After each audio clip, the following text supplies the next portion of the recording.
आज हम पढ़ने वाले हैं राजस्थान माध्यमिक शिक्षा बोर्ड नए सत्र 2021-22 में कक्षा 10 में जो नया एनसीईआरटी का सिलेबस लागू है उसकी प्रश्नावली 3.5 और इसका आज हम पढ़ेंगे भाग 2। भाग 1 के अंदर हमने इसके क्वेश्चन नंबर 1, 2 और 3 को अच्छे से पढ़ लिया था। आज हम पढ़ेंगे क्वेश्चन नंबर 4 जो 3.5 का अंतिम क्वेश्चन है। और इस क्वेश्चन के अंदर हम पढ़ने वाले हैं कि आपको कुछ समस्याएं दी हुई होगी, उनको आपको क्या करना है, पहले समीकरण रूप में बनाना है और फिर उन समीकरणों को वज्र गुणन विधि से हल करना है। तो चलिए स्टार्ट करते हैं आज की क्लास। स्वागत है आपका आपके अपने चैनल RSR स्टडी में। वीडियो स्टार्ट करने से पहले यदि चैनल पहली बार है तो चैनल को सब्सक्राइब कर लो और नोटिफिकेशन के लिए बेल आइकन भी दबा लो, क्योंकि हम कक्षा 10 में एनसीईआरटी का पूरा सिलेबस कवर करवाने वाले हैं। तो अब हम पढ़ते हैं। जो पहला क्वेश्चन है वो क्वेश्चन है मैं आपको बुक में पढ़ा के दिखा देता हूँ। आप भी अभी मार्केट में बुक अवेलेबल हो गई है तो मार्केट से बुक्स परचेज कर सकते हो। यदि बुक्स आपने परचेज नहीं की है तो आपको ऊपर जो है एक फ़ोटो भी क्वेश्चन की दिखाई दे रही है और बाकी मैं आपको बुक के अंदर पढ़ के भी बता देता हूँ। देखो क्वेश्चन नंबर 1 है कि एक छात्रावास के मासिक व्यय का एक भाग नियत है। एक छात्रावास है, उसके मासिक व्यय का मतलब जितना उसमें खर्च होता है एक बच्चे पर, उसका एक भाग तो नियत है कि भाई यदि आपने छात्रावास में एडमिशन लिया है और आप मंथली यदि उसके अंदर खाना खाते हो तो आपको 1000 रुपये तो कम से कम देने ही पड़ेंगे। फिर तथा शेष इस प्रकार निर्भर करता है कि छात्र ने कितने दिन भोजन किया। एक भाग तो जैसे कोई छात्रावास वाला निर्धारित कर दे कि 1000 रुपये निश्चित है, ठीक है। उसके बाद यदि आप कितने दिन भोजन करते हो उसका प्रतिदिन के हिसाब से एक्स्ट्रा मान लो कि भाई एक दिन का आपका 100 रुपये लगेगा, 1000 रुपये निश्चित हो गए, उसके बाद प्रतिदिन कितना 100 रुपये आपका लगेगा। तो एक छात्रावास के मासिक व्यय का एक भाग नियत है तथा शेष इस पर निर्भर करता है कि छात्र ने कितने दिन भोजन लिया। तो स्थिति क्या है वो आपको अच्छी समझ में आ गई होगी। अब जब एक विद्यार्थी ए को, कोई एक विद्यार्थी है, उसको 20 दिन भोजन करता है, वो भोजन कितने दिन करता है, 20 दिन भोजन करता है और 1000 छात्रावास के व्यय के लिए अदा करने पड़ते हैं। अब 20 दिन तो वो भोजन करता है, ठीक है, जबकि 20 दिन भोजन करने के बाद उसे कितने दिन रुपए देने पड़ते हैं, 1000 रुपये उसको पूरे जमा करवाने पड़ते हैं। तो मैंने क्या लिखा कि देखो मान लेते हैं कि नियत व्यय उसका कितना है, X रुपये। नियत व्यय कितना है, X रुपये, तो हमें पता नहीं है कि नियत कितना है और प्रतिदिन भोजन के लिए मान लेते हैं Y रुपये उसके देने पड़ेंगे। अब उसने कुल कितने रुपए खर्च कर दिए, 1000 रुपये कर दिए। तो विद्यार्थी एक ने भोजन लेने की अवधि कितनी है, 20 दिन। तो X रुपये तो उसका हो गया नियत, X रुपये तो उसका क्या हो जाएगा नहीं। अब देखो 20 दिन भोजन का खर्च कितना होगा भाई, देखो मैं बोल रहा हूँ आपको कि 100 रुपये आपका एक दिन का खर्च है तो 20 दिन का कितना होगा। आप बोलोगे सर 2000 रुपये कैसे हुआ, 20 को 100 से मल्टीप्लाई कर दिया। लेकिन अब हमें यहाँ पता नहीं है कि प्रतिदिन खर्च कितना है, तो मान लेते हैं Y रुपये खर्च है। अब 20 दिन उसने भोजन किया तो 20 को Y से क्या कर दें, गुणा कर दें। तो 20 दिन का खर्च कितना होगा, 20 Y और भोजन लेने की अवधि कितनी है उसकी, 20 दिन। अब नियत कितना है X कि भाई X रुपये तो आपको देने ही पड़ेंगे। उसके बाद आपने कितने दिन भोजन किया, 20 दिन, रुपये कितने हो गए उसके 20 Y, जबकि आपको जो पूरे रुपए आपने जमा करवाए हैं वो कितने थे, 1000। ये हो गई क्वेश्चन नंबर 1। जबकि हमने वज्र गुणन विधि के अंदर अच्छे से पढ़ रखा है कि उन तीनों को एक तरफ में रखना है। तो मैं क्या करता हूँ, इसको कर लेता हूँ एक तरफ, 20Y माइनस 1000, समीकरण नंबर 1, ठीक है। अब इसी हिसाब से दूसरी कंडीशन B की बात करते हैं। तो B में क्या है, जबकि एक विद्यार्थी B को 26 दिन भोजन करता है। अब जो विद्यार्थी है B वो कितने दिन भोजन करता है, 26 दिन भोजन करता है और छात्रावास के लिए वे 1180 रुपये उसको अदा करने पड़ते हैं। तो एक तो नियत हो गया, अब X रुपये है नियत, तो वो तो X हो जाएगा। उसके बाद उसने भोजन 26 दिन भोजन किया तो प्रतिदिन भोजन Y है, तो 26 दिन के रुपये कितने हो गए, 26Y। अब हमें क्या करना था कि हमें 26 दिन इसको टोटल करना था। तो X रुपये तो उसके नियत, जबकि 26 दिन का 26Y और टोटल उसने कितने रुपए दिए, 1180, और ये होगी इक्वेशन नंबर 2। अब हमें क्या करना है, इन दोनों इक्वेशनों को वज्र गुणन विधि से हल करना है। अब इसके बाद तक के जो स्टेप है वो हमने क्वेश्चन नंबर 1, 2 और 3 में अच्छे से पढ़ लिए थे। अब यही एक इतना सा स्टेप नया था कि आपको पहले समस्या दी हुई होगी, उससे आपको क्या करना है, पहले समीकरणें बनानी है और उनको वज्र गुणन विधि से हल करना है। तो देखो अब हमने क्या पढ़ रखा है कि सबसे पहले क्या करते हैं, X के नीचे और Y के नीचे और 1 के नीचे लिख लेते हैं। कैसे लिखेंगे, X के नीचे X के वालों को छोड़ के, X के नीचे किसको लिखेंगे, X के गुणांकों को छोड़ के लिखेंगे। तो देखो X वाला छोड़ देते हैं, Y का गुणांक कितना है यहाँ पे 20, जबकि यहाँ कितना है 26, ठीक है। और यहाँ ये हो गया 1000 और यहाँ अचर राशि कितनी है 1180। अच्छा सॉरी, इसको भी एक तरफ लेके आओ पहले आप, x प्लस 26y माइनस 1180 होगा ना। अब ये इक्वेशन नंबर 2। अब देखो तो यहाँ कितना आ जाएगा -1180, -1180। और हमने एक बात भी अच्छे से पढ़ रखी, वज्र गुणन विधि के अंदर आपको ये माइनस कर लेना है, तभी आप इन ऐसे गुणा कर पाओगे। पहले ऐसे करो, फिर माइनस और फिर ऐसे, जो हमने क्वेश्चन नंबर 1, 2, 3 के अंदर अच्छे से समझ भी रखा है। और आप वो भी 1-2 बार विधि है, दोबारा पढ़ लेना, उसके बाद दोबारा चेक कर सकते हो। अब y के नीचे लिखेंगे, जबकि y भी हमें माइनस रखना है, ये भी आपको अच्छे से याद होगा। अब हमें क्या करना है, y के नीचे y वाले को छोड़ के लिखना है। तो x का कितना है 1, इधर भी x का कितना है 1, y वाले लिखने नहीं, अचर लिखना है। तो यहाँ हो जाएगा -1000 और यहाँ माइनस का 1180। अब यदि मैं इस साइड की बात करूँ तो इसके नीचे अचर राशि वाले आएंगे, तो सॉरी 1 के नीचे अचर को नहीं रखना, बाकी को रखना है। तो 1 आ गया और इधर क्या आ जाएगा 20 और नीचे आ जाएगा 26, हो गया। अब हमारा स्टेप क्या था, ये स्टेप अपनाने थे, पहले ऐसे गुणा, मतलब कि इन दोनों को गुणा, फिर बीच में माइनस का चिन्ह और फिर इस हिसाब से गुणा। तो देखो पहले हमें गुणा करना पड़ेगा कि x के नीचे पहले करेंगे इस हिसाब से गुणा, तो 20 को करेंगे 20 गुणा -1180, फिर बीच में माइनस का चिन्ह, ये बीच में माइनस का चिन्ह। और अब हम किसको करेंगे, इसको 26 को गुणा करेंगे किससे, -1000 से। ये थोड़ा बीच में लिख देते हैं ताकि थोड़ा अलग ना लगे। अब बात करते हैं y वाले की, इस स्टेप की। तो y -y आ गया ऊपर, तो पहले इस हिसाब से गुणा करेंगे। तो 1 को गुणा किया मैंने -1180 से, फिर बीच में माइनस का चिन्ह और फिर इस हिसाब से गुणा। 1 को किया मैंने -1000 से, ठीक है। अब ये तीसरा स्टेप, तो इसमें पहले ऐसे गुणा करते हैं, 26 को 1 से किया 26, बीच में माइनस का चिन्ह और 20 को 1 से किया 20। अब हम इसको आगे कर लेते हैं। देखो x बट्टे, अब यदि मैं 20 को गुणा करूंगा -1180 से, तो क्या 118 को 2 से कर लेते हैं। 118 को 2 से किया तो कितना होगा 236 और 1 और 1, ये 2 क्या हो गए 0, और प्लस को माइनस से किया तो माइनस। अब ये माइनस बीच में है, ये माइनस रखते हैं, इसको मल्टीप्लाई करते हैं। 26 को 1000 से करेंगे 26000 और माइनस का माइनस, चलो अच्छा बराबर नहीं लगाना इसके बीच में। अब देखो y, ऊपर कितना है माइनस का y है, इनको मल्टीप्लाई करते हैं तो 1180 -1180 आ जाएगा, और इधर माइनस का ये है और ये माइनस का 1000, ठीक है। अब बात करते हैं इसकी, तो 1/26 में से 20 गया, कितना बचा 6, 26 में से 20 गया 6 बच गए। अब हमें क्या करना है, इसको एक स्टेप और कर लेते हैं। देखो x बट्टे माइनस कितना है 23,600 और ये 26,000। तो एक स्टेप में क्या करेंगे, माइनस, देखो 23,600 तो ये है, ये माइनस माइनस कितना हो गया प्लस, तो प्लस का 26,000 माइनस y -1180 माइनस और माइनस प्लस, और ये हो गया 1000 और यहाँ बच गया 1/6।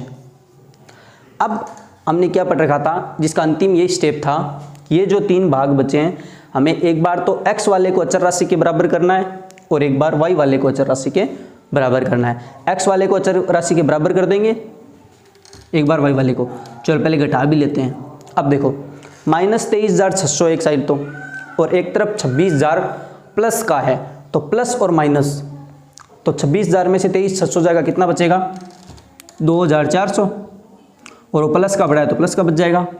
अब माइनस y की बात करें, देखो -1180 इधर 1 जा रहा है, तो 180 बचा, और प्लस माइनस का बढ़ा है तो माइनस का, इधर क्या 1/6। अब हमें क्या करना है कि इस भाग को एक बार इसके बराबर करना है और एक बार इस भाग को इसके बराबर करना है। तो यहाँ कर लेते हैं हम, तो एक बार तो हम लिखते हैं x/2400 बराबर 1/6। तो यहाँ वज्र गुणा करते हैं, वज्र गुणा करेंगे तो क्या होगा 6x = 2400 x इक्वल टू कितना आया 2400/6, तो x बराबर आ गया 400। तो x हमने किसको माना था, नियत व्यय। तो छात्रावास के अंदर यदि कोई विद्यार्थी एडमिशन लेता है तो उसको 400 रुपये तो कम से कम देने पड़ेंगे। उसके बाद यदि वो वहाँ खाना खाएगा तो y रुपये उसके लगेंगे। तो हम y की वैल्यू और निकाल लेते हैं। y की वैल्यू कैसे निकलेगी, हमें इसको इसके बराबर करना है। तो देखो माइनस से माइनस कैंसिल हो गए यहाँ, तो बचा क्या y/180 बच गया। यहाँ क्या बच गया, तो y/180 को किसके इक्वल कर देते हैं 1/6 के। तो यही होगा वज्र गुणा, वज्र गुणा करेंगे तो 6y कितना आ गया 180। तो y बराबर कितना आएगा 180/6, क्यों गुणा में भाग में आ जाएगा।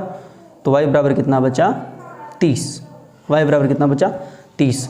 तो यदि कोई विद्यार्थी छात्रावास में एडमिशन लेता है तो उसका नियत व्यय तो होगा x, मतलब कि x कितना आया 400 रुपये। 400 रुपये तो उसके कम से कम देने पड़ेंगे। उसके बाद यदि वो बच्चा, वो स्टूडेंट उस छात्रावास के अंदर खाना खाता है तो उसको 30 रुपये प्रतिदिन के हिसाब से और देने पड़ेंगे। तो आपको समझ में आ गया होगा कि ये 1000 रुपये उसके कुल लगेंगे और ये उसके 1180 रुपये ही लगेंगे। कब, जब उसका नियत व्यय 400 रुपये कम से कम देने पड़ेंगे और उसके बाद प्रतिदिन यदि वो खाना खाता है तो उसको कितने 30 रुपये देने पड़ेंगे। तो हम लिख देते हैं अतः नियत व्यय कितना होगा 400 रुपये, और तथा नियत व्यय तो हो गया उसका 400 रुपये, तथा प्रतिदिन खर्च कितना हो गया 30 रुपये। चलिए, ये था क्वेश्चन नंबर 4 का पहला पॉइंट। अब हम करते हैं इसका दूसरा पॉइंट। पॉइंट नंबर 2 क्या है कि एक भिन्न 1/3 हो जाती है जब उसके अंश से 1 घटाया जाता है। भिन्न क्या हो जाती है 1/3, जबकि उसके अंश से 1 घटाया जाता है। उससे पहले हमें पता है कि भिन्न क्या होती है, ऊपर अंश होता है और नीचे हर होता है। हमने प्रत्येक प्रश्नावली 3.1 से लेकर 3.5 तक पहुंच गए हैं। इस टाइप का एक क्वेश्चन हर बार किया है। एक तो हमने किया है हर से भिन्न से संबंधित प्रश्न, एक हमने हर बार क्वेश्चन किया है जो ट्रेन या कार से संबंधित प्रश्न है वो भी हमने किया है हर बार।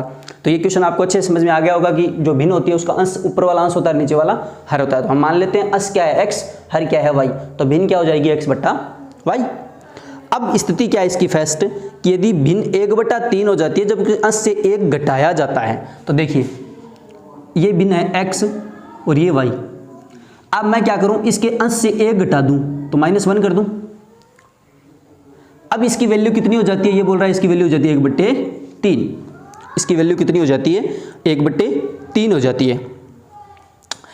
अब हम इसको सोल्व कर लेंगे। तो पहले हम स्थिति सेकंड भी बना लेते हैं। अब स्थिति सेकंड में क्या बोल रहा है कि वह 1/4 हो जाती है जब हर में 8 जोड़ दिया जाए। यही भिन्न है x/y, लेकिन जब हम इसके हर के अंदर 8 जोड़ देते हैं तब ये कितनी हो जाती है 1/4। ये हमें 2 स्थितियां दी हुई है। अब हम क्या करते हैं, इन दोनों स्थितियों से समीकरण बनाते हैं और उन समीकरणों को वज्र गुणन विधि से हल करते हैं। तो चलिए, यदि समीकरण बनाओ तो क्या होगा, वज्र गुणा करना पड़ेगा। तो हम यहाँ लिख लेते हैं वज्र गुणा करने पर, वज्र गुणा करने पर। तो वज्र गुणा करूंगा तो क्या होगा, 3 को तो x+1 से होगा, 3 को x से किया कितना होगा 3x, 3 को 1 से किया -3, इधर y को 1 से किया y। अब हमें क्या करना होता है कि वज्र गुणन विधि के अंदर समीकरणों को, पूरी समीकरण को एक तरफ करना है। तो मैं क्या कर लेता हूँ, यहाँ लिख लेता हूँ 3x, ये y इधर आएगा माइनस का y और ये माइनस का 3 = 0। ये हमारे पास होगी समीकरण नंबर 1। अब हम इस स्थिति को सोल्व करते हैं तो क्या होगा, 4 को x से किया 4x, यही वज्र गुणा, दोबारा लिखने की जरूरत नहीं है, एक बार लिख लिया वज्र गुणा करने पर, तो यहीं भी वज्र गुणा ही कर रहे हैं हम। ठीक है, तो देखो 4x = इधर क्या आएगा y+8। अब इसको भी पूरी समीकरण को एक तरफ करते हैं तो 4x - y -8 = 0, क्योंकि जो यहाँ प्लस का होता है वो वहाँ जाके माइनस का हो जाता है। अब में 2 समीकरणें मिल गई, इन दोनों समीकरणों को वज्र गुणन विधि से हल करते हैं। वज्र गुणन विधि के अंदर हमने अच्छे सीख रखा है कि हम सबसे पहले क्या करेंगे, x और y और 1 के नीचे गुणांक लिखेंगे। ठीक है, और उसके अंदर एक हमें ये याद रखना है कि y को क्या लेना था, माइनस लेना है। अब हमें x के नीचे हमें पता है x वाले गुणांक नहीं लिखने, बाकी लिखने। तो x के नीचे पहले y का हो गया -1, यहाँ y का क्या हो जाएगा, यहाँ भी माइनस का 1। अब इस तरफ यदि हम बात करें तो देखो अचर राशि यहाँ कितना है, माइनस का 3, और यहाँ माइनस का कितना है, माइनस का 8। अब ये y की बात करें तो y के नीचे y वाला नहीं लिखना, बाकी गुणांक लिखने। तो पहले x के लिखते हैं, x के इधर 3 है और इधर x का 4 है। अब इसके नीचे यदि हम लिखते हैं तो y के नीचे y वाला गुणांक नहीं लिखना, तो सीधा ये लिखना है -3 और -8। अब अचर राशि के अंदर अचर गुणांक नहीं लिखने, तो क्या लिखेंगे 3 और y का 4, और सॉरी x के 3 और 4 आ गए, और y का -1 और -1 आ गया। अब हो गया ये। अब हमें क्या करना था, हमें ये गुणा करना है किस हिसाब से, पहले तो हम करेंगे इस हिसाब से गुणा, फिर बीच में माइनस का चिन्ह और फिर इस हिसाब से गुणा। और ये तभी पॉसिबल है जब हम y को क्या रखें, माइनस रखें। यदि हम y को माइनस नहीं रखते हैं तो इन दोनों में तो गुणा करना पड़ेगा इस हिसाब से, और y के अंदर गुणा करना पड़ेगा इसका उल्टा। इसलिए मैंने आपको एक ट्रिकी तौर पे बताया कि y को आप माइनस कर लेना, उसके बाद इन तीनों को आप इस हिसाब से गुणा कर देना। देखो तो सबसे पहले हम लेते हैं x के नीचे, तो x के हम क्या करेंगे, इसको पहले इससे गुणा करेंगे, तो -8 को -1 से करेंगे। तो पहले 8 को 1 से कर लेते हैं 8, और माइनस माइनस क्या होता है वो प्लस। अब बीच में ये माइनस का चिन्ह, ये माइनस का चिन्ह बीच में आ गया, और अब हम गुणा कर देते हैं, पहले सीधा ही लिख देते हैं। चलो -3 को 1 से किया 3, और माइनस माइनस ये प्लस हो गया, तो प्लस का 3 आ गया। ये माइनस तो ये बीच वाला माइनस है। अब हम -y, अब हम करते हैं, देखो -8 को -3 से किया, तो 8 को 3 से किया 24, और minus plus plus minus minus, और ये माइनस का चिन्ह आ गया बीच वाला। अब हम मल्टीप्लाई करते हैं इन दोनों को, तो 4 को 3 से किया 12 आएगा, लेकिन ये प्लस और ये माइनस, प्लस माइनस माइनस। अब देखो आगे 1, तो 1 को 3 से किया 3, लेकिन माइनस का है तो माइनस आ गया, 1 माइनस आ जाएगा, ये बीच वाला माइनस। और अब हम गुणा कर देते हैं, 4 को -1 से माइनस का 4। चलिए एक स्टेप और देखिए, x बट्टे 8 में से 3 गया, कितना बचेगा 5। इधर देखिए -y, अब -24, और ये माइनस और माइनस क्या हो गया प्लस, प्लस का 12 और माइनस का 24, तो हमारे पास क्या बच जाएगा, माइनस का 12। इधर देखते हैं, ये 1 है, ये -3, ये माइनस और माइनस क्या हो गया प्लस, तो माइनस का 3 और प्लस का 4, तो कितना बचा, प्लस का 1, प्लस का क्या बच जाएगा 1। अब यहाँ देखो ये हो गया आपस में कैंसिल आउट, तो हमारे पास क्या बचा, x बट्टे 5, y बट्टे 12 और 1/1। अब क्या है कि हमें बस अंतिम स्टेप करना था। अंतिम स्टेप क्या था कि एक बार तो x वाले को अचर के बराबर कर लेंगे, और एक बार y वाले को अचर के बराबर कर लेंगे। तो देखो, तो पहले हम करते हैं x बट्टे 5 बराबर 1/1, यहाँ वज्र गुणा करते हैं, तो x बराबर कितना आ जाएगा 5, x की वैल्यू कितनी आ गई 5। अब दूसरी बात करें, हम y वाले को इसके बराबर करते हैं, तो y बट्टे 12 बराबर क्या आ जाएगा 1/1, तो y बराबर कितना आ गया 12। तो ये में मिल गई x और y की वैल्यू, तो हम लिख देंगे अतः भिन्न, भिन्न क्या होगी, x बटा y होती है भिन्न, तो x का वैल्यू हमारे पास कितना है 5, और y वैल्यू हमारी कितनी है 12, तो भिन्न होगी 5/12। तो ये था पॉइंट नंबर 2। अब हम करते हैं इसका पॉइंट नंबर 3। पॉइंट नंबर 3 है कि यश नाम का कोई लड़का है, यश ने एक टेस्ट में 40 अंक अर्जित किए। एक टेस्ट था कोई, उसके अंदर यश को कितने नंबर मिले, 40 नंबर मिल गए। जब उसे प्रत्येक सही उत्तर पर 3 अंक, यदि वो एक पर्सन सही करता है तो कितना नंबर मिलता है 3 नंबर, मतलब कि जैसे हम हमारी लैंग्वेज में बोले तो एक पर्सन कितने नंबर का हो गया, 3 नंबर का हो गया। अशुद्ध उत्तर पर 1 अंक की कटौती की गई, मतलब कि यदि वो एक पर्सन सही करता है तब तो उसे 3 अंक मिलते हैं, और यदि एक क्वेश्चन को वो गलत कर देता है उसका एक अंक क्या होता है, माइनस कर लेते हैं, 1 अंक क्या कर देते हैं, काट देते हैं। यदि उसे सही उत्तर पर 4 अंक तथा अशुद्ध उत्तर पर 2 अंक मिलते हैं तब उसे 50 अंक अर्जित किए। ये 2 स्थितियां हैं।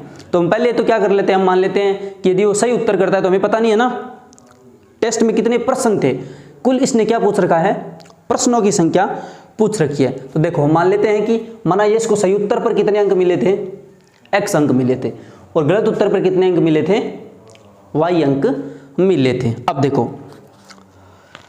अब यदि उसने 40 अंक, कुल उसने कितने अंक प्राप्त किए, 40 अंक प्राप्त किए।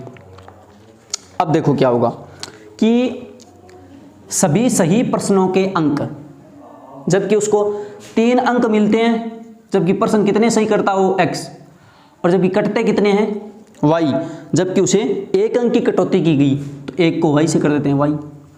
अब जब वो सही प्रश्न करता है तब तो उसको अंक मिलेंगे, तब तो उसके अंक क्या होंगे, जोड़े जाएंगे,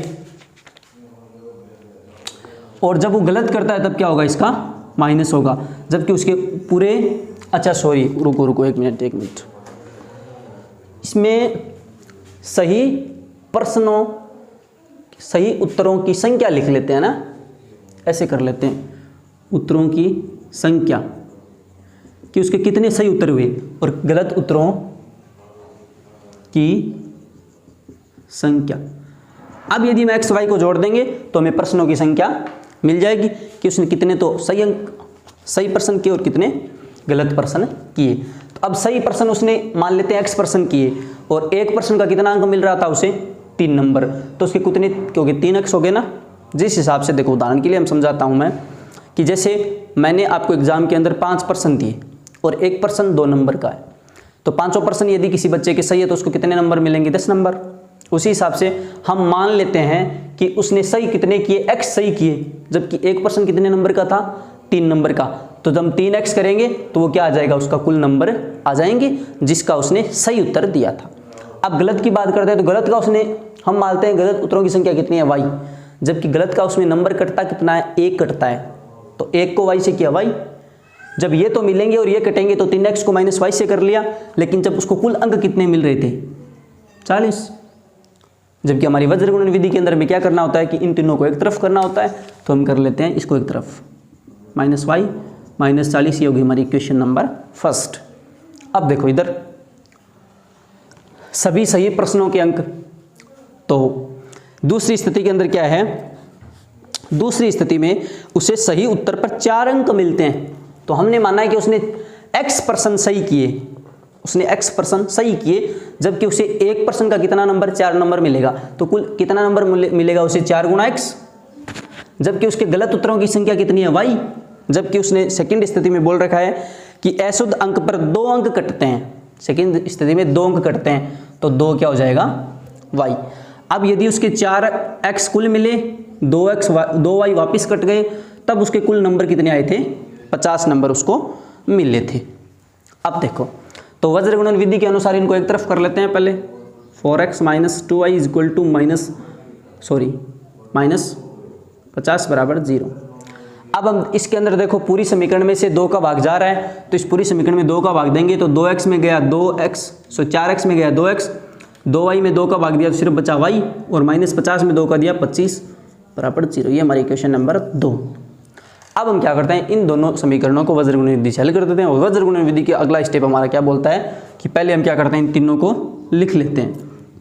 देखो पहले हम लिखेंगे x के नीचे, तो x के नीचे x वालों गुणांकों को नहीं लिखना, बाकी गुणांकों को लिखना है। तो y का गुणांक यहाँ है -1, जबकि यहाँ भी अब कितना है, -1। अचर राशि का गुणांक यहाँ है -40, और जबकि यहाँ x गुणांक कितना है, -25। चलिए आगे, y को माइनस रखना है, ये बात भी आपने पढ़ ली होगी अच्छे से, एकदम कंठस्थ कर लीजिए आप कि वज्र गुणन विधि के अंदर y को हमें माइनस ही रखना है, तो क्योंकि हम इन तीनों को एक तरीके से गुणा कर सकते हैं उसके बाद। अब देखो y के नीचे y वाले नहीं रखने, तो x का गुणांक यहाँ कितना है, 3, जबकि यहाँ x का गुणांक कितना है, 2। तो y के गुणांक नहीं लिखने, बाकी लिखना है, तो यहाँ अचर राशि 40 और यहाँ -25।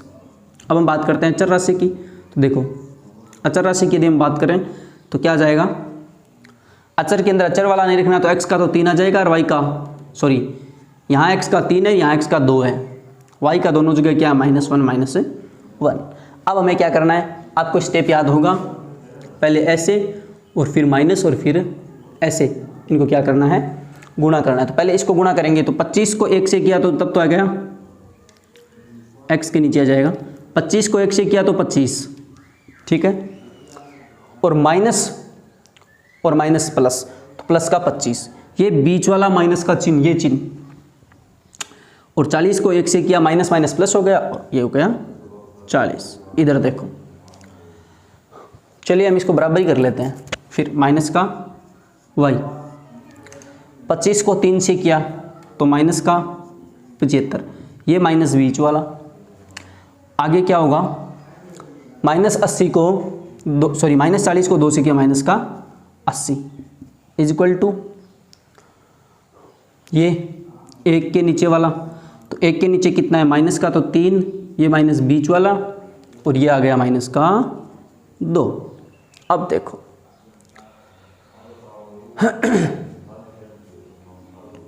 अब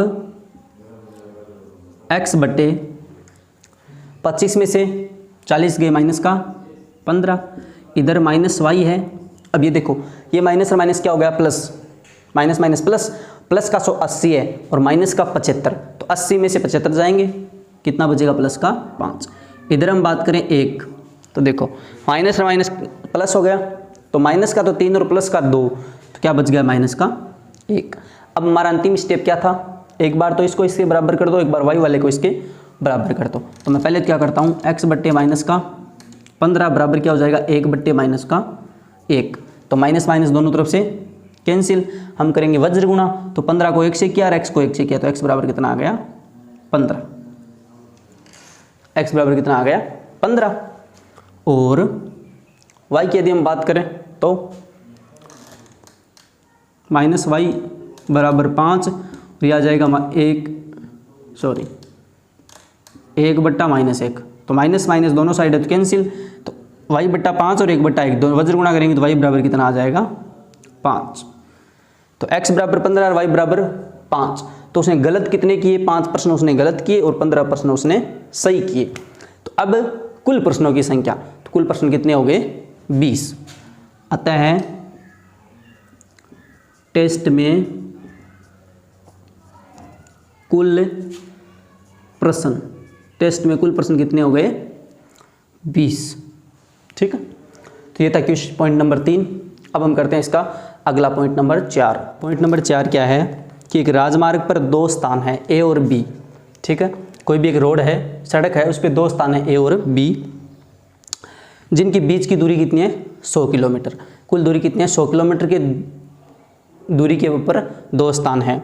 एक कार A, अब इसके अंदर क्या हमें करना पड़ेगा, पहले से हमें 2 स्थितियां डिसाइड करनी पड़ेगी। ठीक है, और उसमें सबसे पहले देखते हैं ज्ञात क्या करना है। तो इसके अंदर आप क्वेश्चन 4 के अंदर लास्ट में देखिए, दोनों कारों की चाल ज्ञात करनी है। जो कार A और कार B दी गई है, उन दोनों की, अब A और B पॉइंटों को दिया गया है कि भाई 2 पॉइंट है A और B, इसलिए हम कार A को और B नहीं मान के कार फर्स्ट मान लेते हैं और एक कार सेकंड मान लेते हैं, क्योंकि A और B तो पॉइंट हो गए, इसके बीच कन्फ्यूजन नहीं होगा हमारे, इसलिए हम कारों को A और B नहीं मानकर क्या मानेंगे, कार फर्स्ट और कार सेकंड मानेंगे। एक बात तो ये ध्यान रखनी है, एक हमें इसमें ज्ञात क्या करना है, दोनों कारों की चाल ज्ञात करनी है।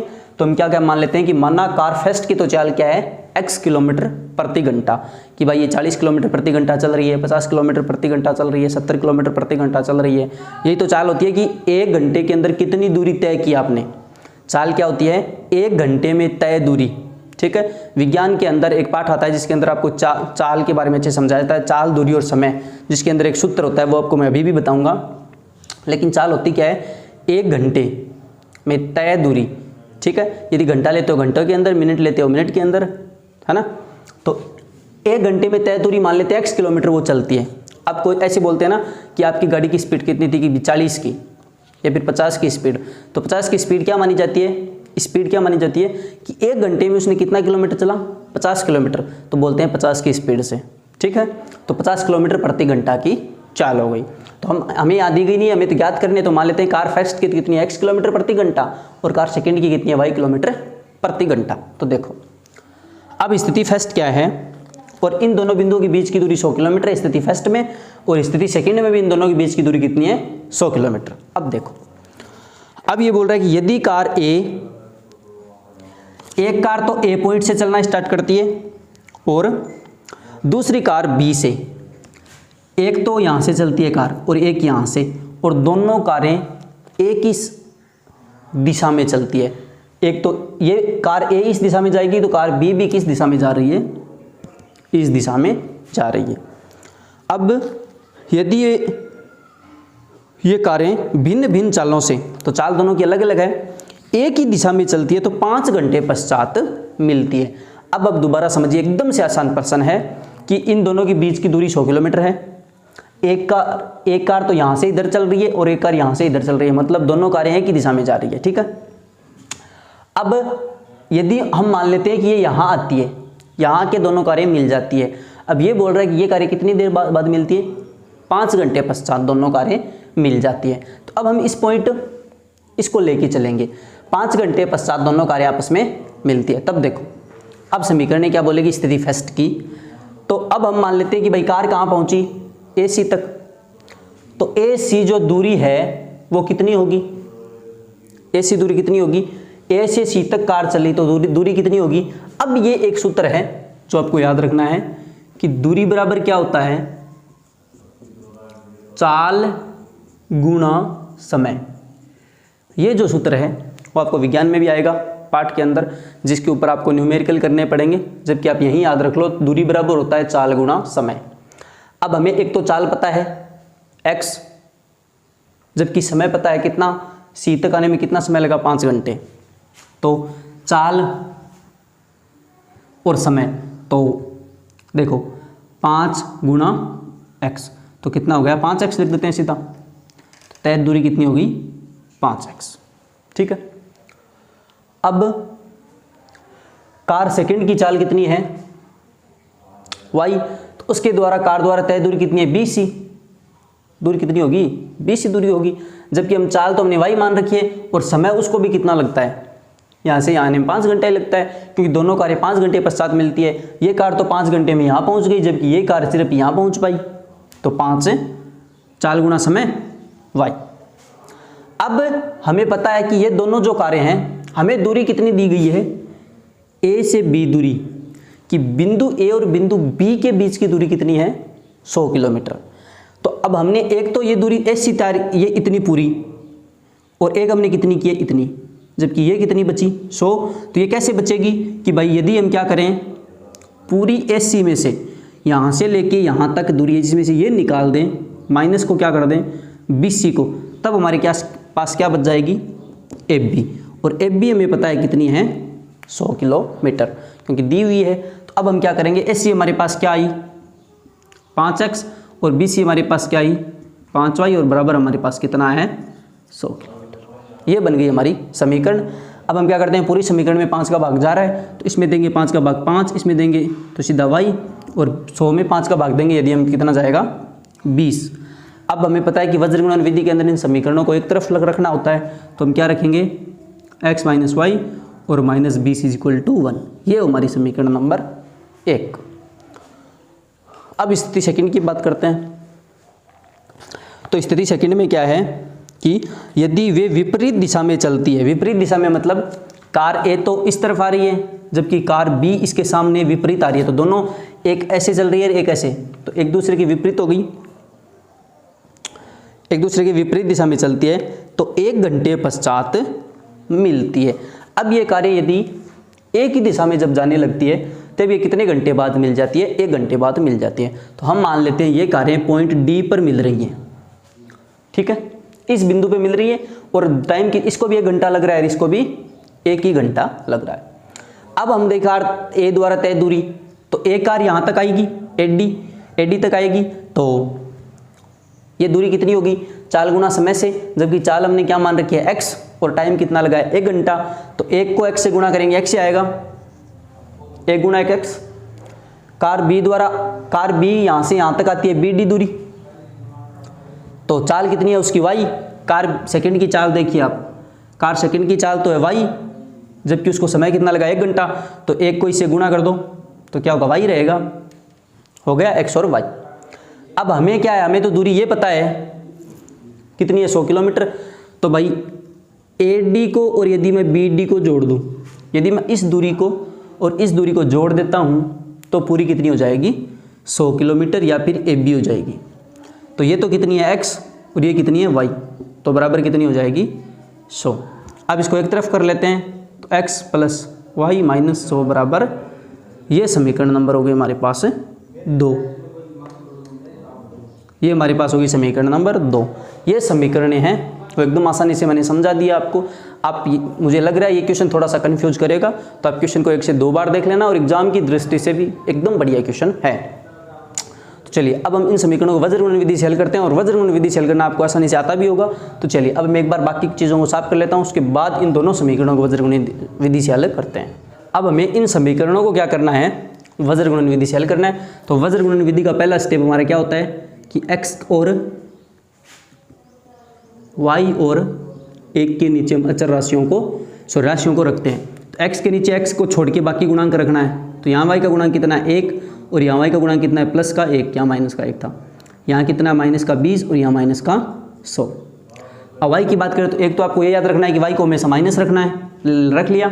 अब y के नीचे y को छोड़ के बाकी गुणांक रख देते हैं।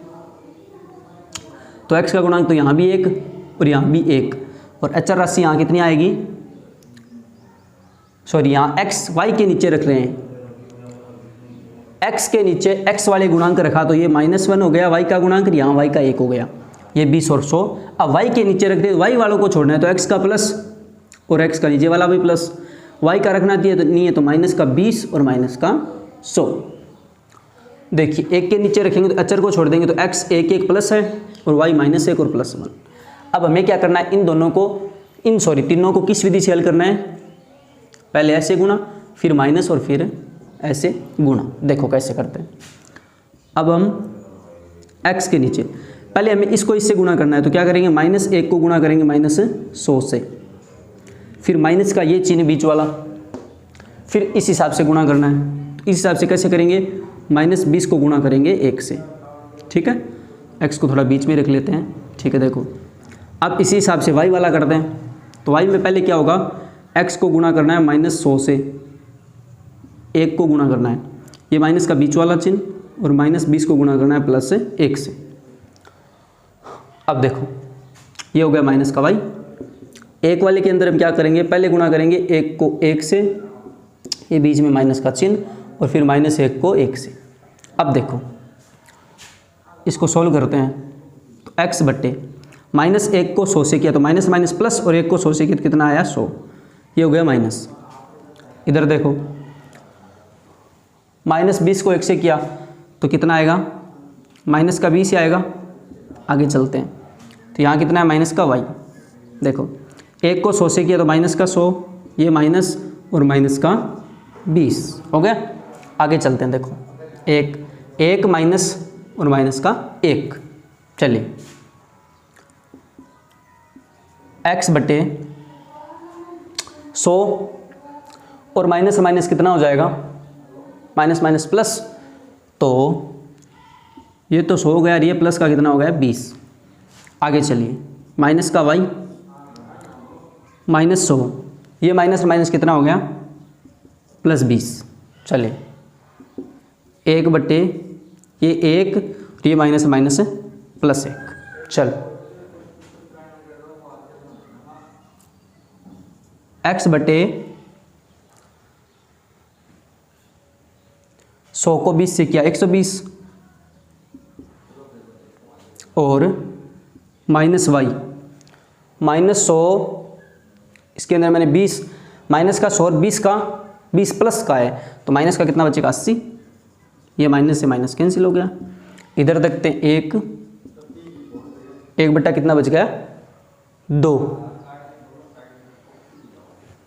1 बटा 2 गया।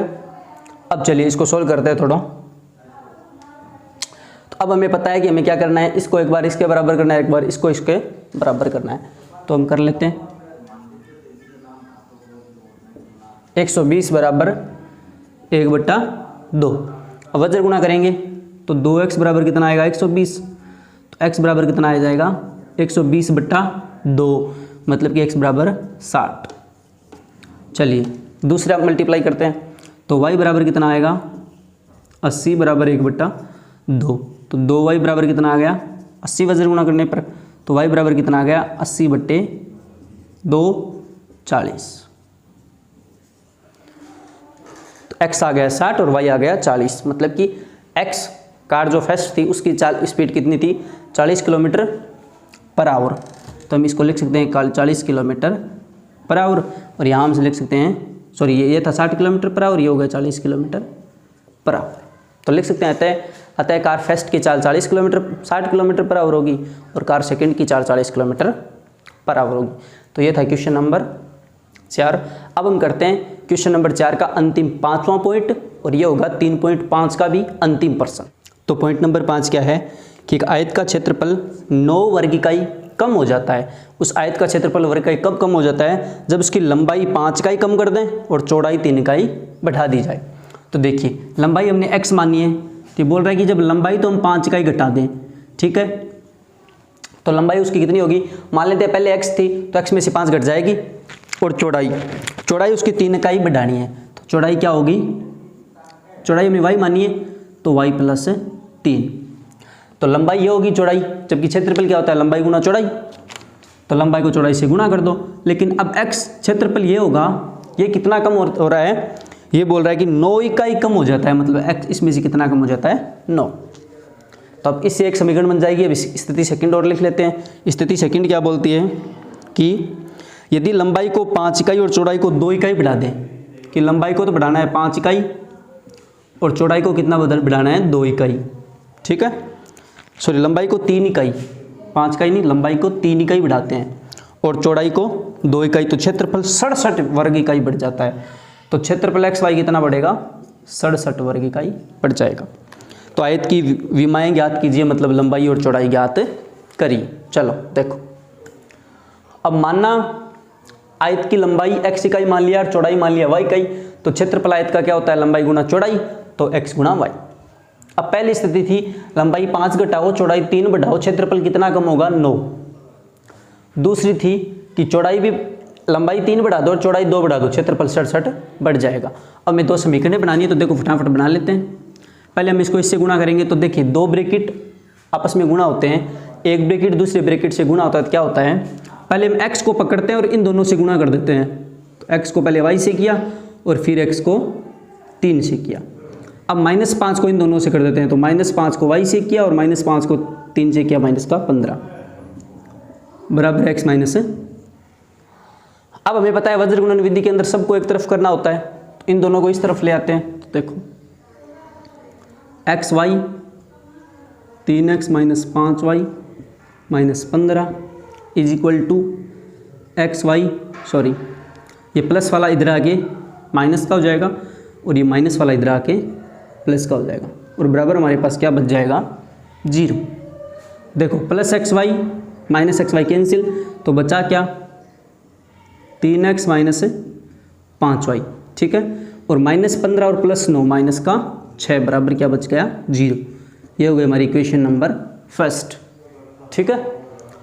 इस स्थिति से भी बनाते हैं, तो इस स्थिति में भी सेम करना है। सो चौड़ाई y थी तो y +2 होगा। अब इस ब्रैकेट को इससे गुणा करते हैं, तो पहले x को इन दोनों से कर लेते हैं, xy + 2x, फिर इस 3 को करते हैं तो 3y + 3 थी 6 और xy + 67। वही काम हमें इन दोनों को इस तरफ ले जाना है, क्योंकि बराबर में 0 होना चाहिए। तो अब हम क्या करते हैं, xy 2x + 3y + 6 minus xy और माइनस का 67 बराबर 0। ये xy इस xy से कैंसिल, तो बचा क्या? 2x + 3y। एक तो ये बच गया, एक प्लस का तो है 6 और माइनस का है 67, तो माइनस का 61 बच जाएगा और बराबर 0। ये गई क्वेश्चन नंबर 2। अब यहाँ तक तो हमें इस क्वेश्चन में करना था। आगे वज्र गुणन विधि हमसे अच्छे से पढ़ रखी है, तो वज्र गुणन विधि के हमें क्या करना होता है?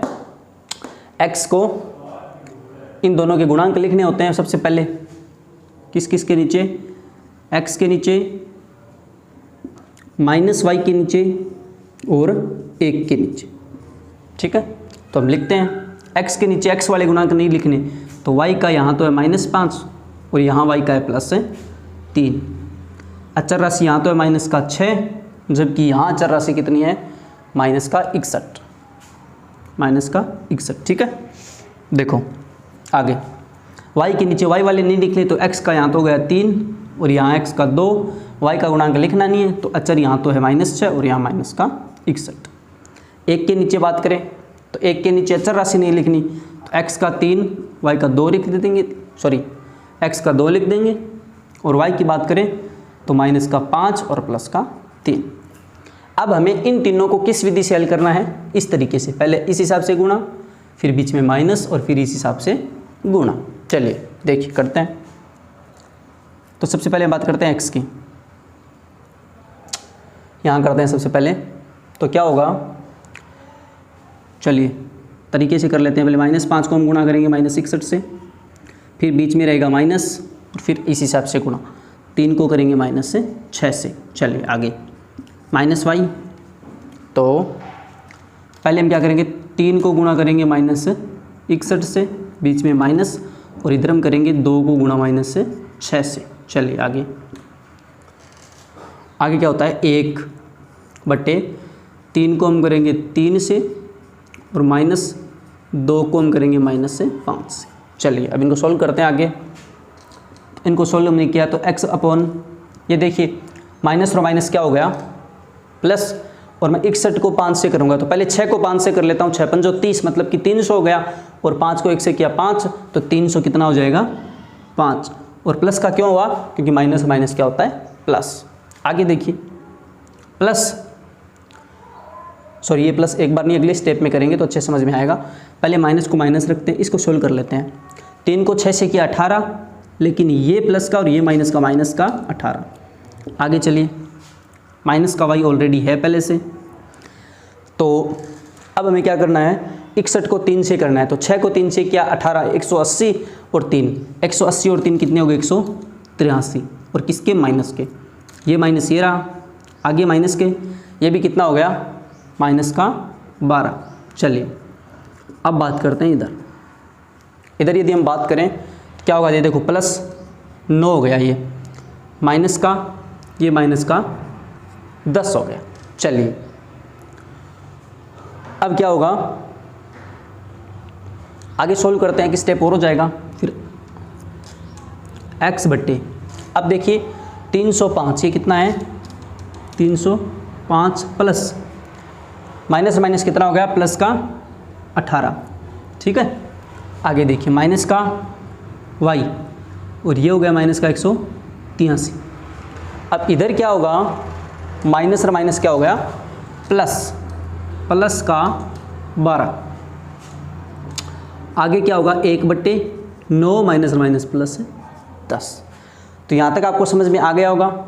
यदि नहीं आया है तो आप इसको दोबारा भी उतार सकते हो, स्क्रीनशॉट ले लीजिए, उसके बाद मैं इसको मिटा के दोबारा कर दूंगा। तो 2 सेकंड में आप स्क्रीनशॉट ले सकते हैं। अब हम आगे यदि इसको करें तो क्या होगा, देखो x/305 + 18, 305 में यदि हम 18 जोड़ेंगे तो कितना बचेगा, 18 और 5 23 हो गए ना, 323, ठीक है।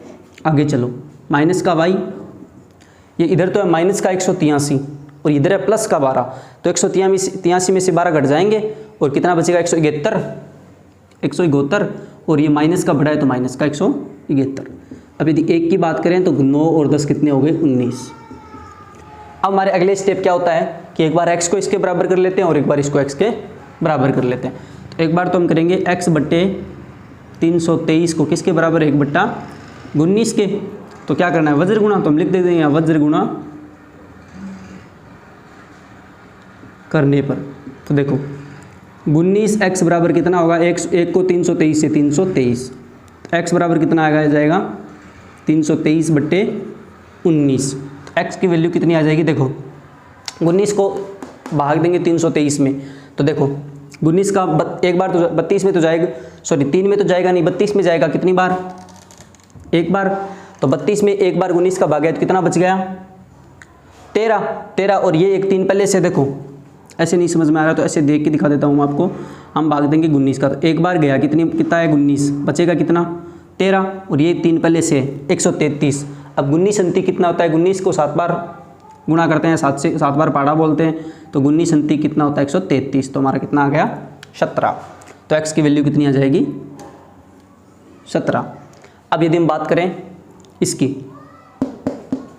यदि हम बात करें तो देखो माइनस से माइनस यहीं कैंसिल हो गया, तो y बराबर 171 बराबर 1/19। ठीक है, अब देखो आगे यदि हम बात करें तो 19 y बराबर कितना आएगा 171, तो y बराबर कितना आ गया 171/19। अब देखिए, अब आपको भाग देने की ज़रूरत थोड़ी है। आप यदि 10th क्लास के स्टूडेंट हो, आपको कम से कम 25 तक टेबल, मतलब कि 25 तक के पहाड़े हैं, आपको एकदम अंगुलियों पे होने चाहिए। गुन्नी नम्मा कितना होता है 171 ही होता है।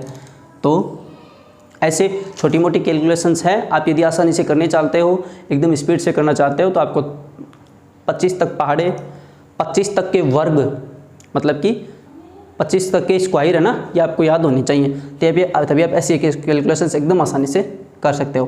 तो x की वैल्यू तो कितनी आ जाएगी 17 और y की वैल्यू कितनी आ जाएगी 9। तो आयत की विमाएँ में पता चल गई। x क्या थी, लंबाई, आता है लंबाई कितनी होगी 17 इकाई और चौड़ाई कितनी हो जाएगी 9 इकाई। अब यहाँ इकाई नाम क्यों दिया गया है, ना कभी मीटर दिया, ना सेंटीमीटर दिया, ना किलोमीटर दिया। इसलिए दिया गया है क्योंकि आयत किसी भी आकार का हो सकता है, थोड़ा सा बड़ा होगा तो मीटर में हो जाएगा, उससे थोड़ा से छोटा होगा तो सेंटीमीटर में हो जाएगा, इसलिए हम कोई भी इकाई ले सकते हैं। इसीलिए अगले ने इकाई नाम इसमें दिया है कि 3 इकाई घटा देंगे, 5 इकाई जोड़ देंगे, ऐसे कुछ इकाई इसलिए दिया गया है।